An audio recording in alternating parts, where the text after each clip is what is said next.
Assalamualaikum warahmatullahi wabarakatuh. Hari ini kita akan belajar tentang reproduksi pada tumbuhan dan hewan. Langsung aja kita cek.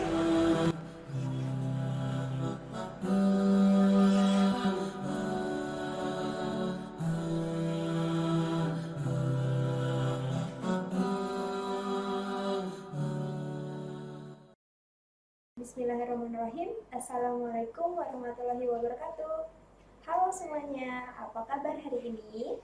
Untuk kelas 9, kita akan belajar tentang reproduksi pada tumbuhan dan hewan.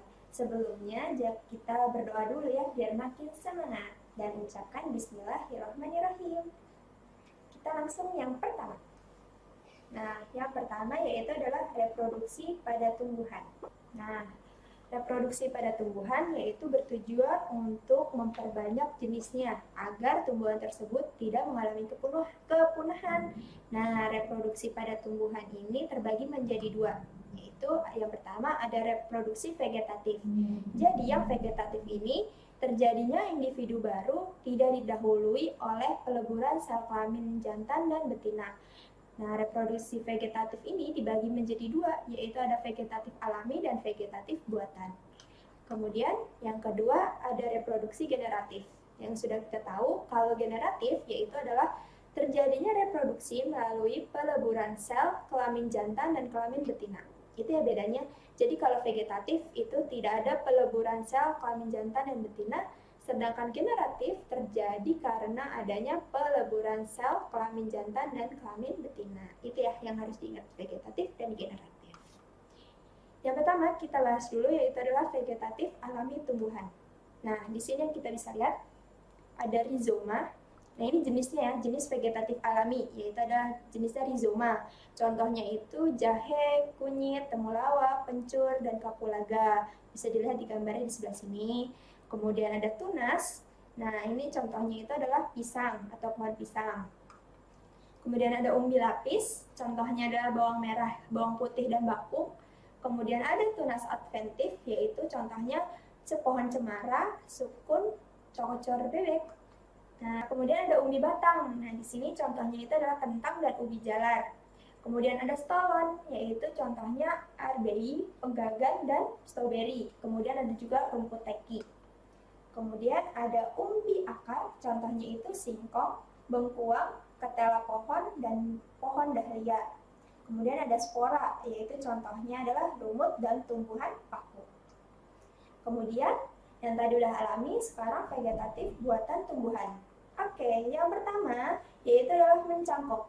Jadi hanya dapat dilakukan pada tumbuhan yang memiliki kambium atau tumbuhan dikotil. Contohnya itu adalah jeruk, mangga, belimbing, dan jati. Dan yang kedua yaitu adalah merunduk. Merunduk itu yaitu adalah membengkokkan cabang atau dahan atau ranting ke bawah. Contohnya itu alamanda dan apel. Yang ketiga ada menyambung atau mengeten.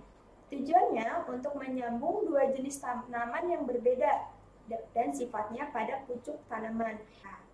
Nah, yang keempat ada menempel atau okulasi. Jadi dia menggabungkan dua jenis tanaman yang berbeda sifatnya dengan menggunakan lapisan kulitnya. Jadi lapisan kulitnya agak dipotong, agak dikikis, kemudian dimasukin gitu. Ditempel bahasanya. Nah, contohnya itu adalah jeruk bali dengan jeruk limau. Dan yang kelima yaitu adalah stek. Jadi cara memperbanyak tanaman dengan menggunakan potongan-potongan dari bagian tubuh tanaman, baik mau itu akar, batang, atau daun. Jadi tanaman stek itu misalnya pohon nih, dipotong, kemudian potongan tubuh tanaman ini dimasukin ke dalam tanah. Itu contohnya itu adalah tebu, singkong, dan tanaman bunga lainnya. Oke, sekarang kita masuk ke generatif tumbuhan. Nah, nih, pertama yaitu adalah konjugasi. Jadi reproduksi generatif yang jenisnya itu belum jelas alat kelaminnya. Contohnya itu adalah Spirogyra, yaitu ganggang hijau yang koloninya berbentuk benang. Kemudian yang kedua ada isogami, yaitu peleburan dua gamet atau yang kelaminnya sama besar. Contohnya itu Chlamydomas, contohnya itu adalah ganggang biru. Kemudian yang ketiga ada anisogami, yaitu peleburan dua sel gamet yang tidak sama. Jadi gamet satunya lebih kecil atau mikrogamet, dan gamet keduanya lebih besar atau makrogamet. Contohnya itu ada ulva di sini.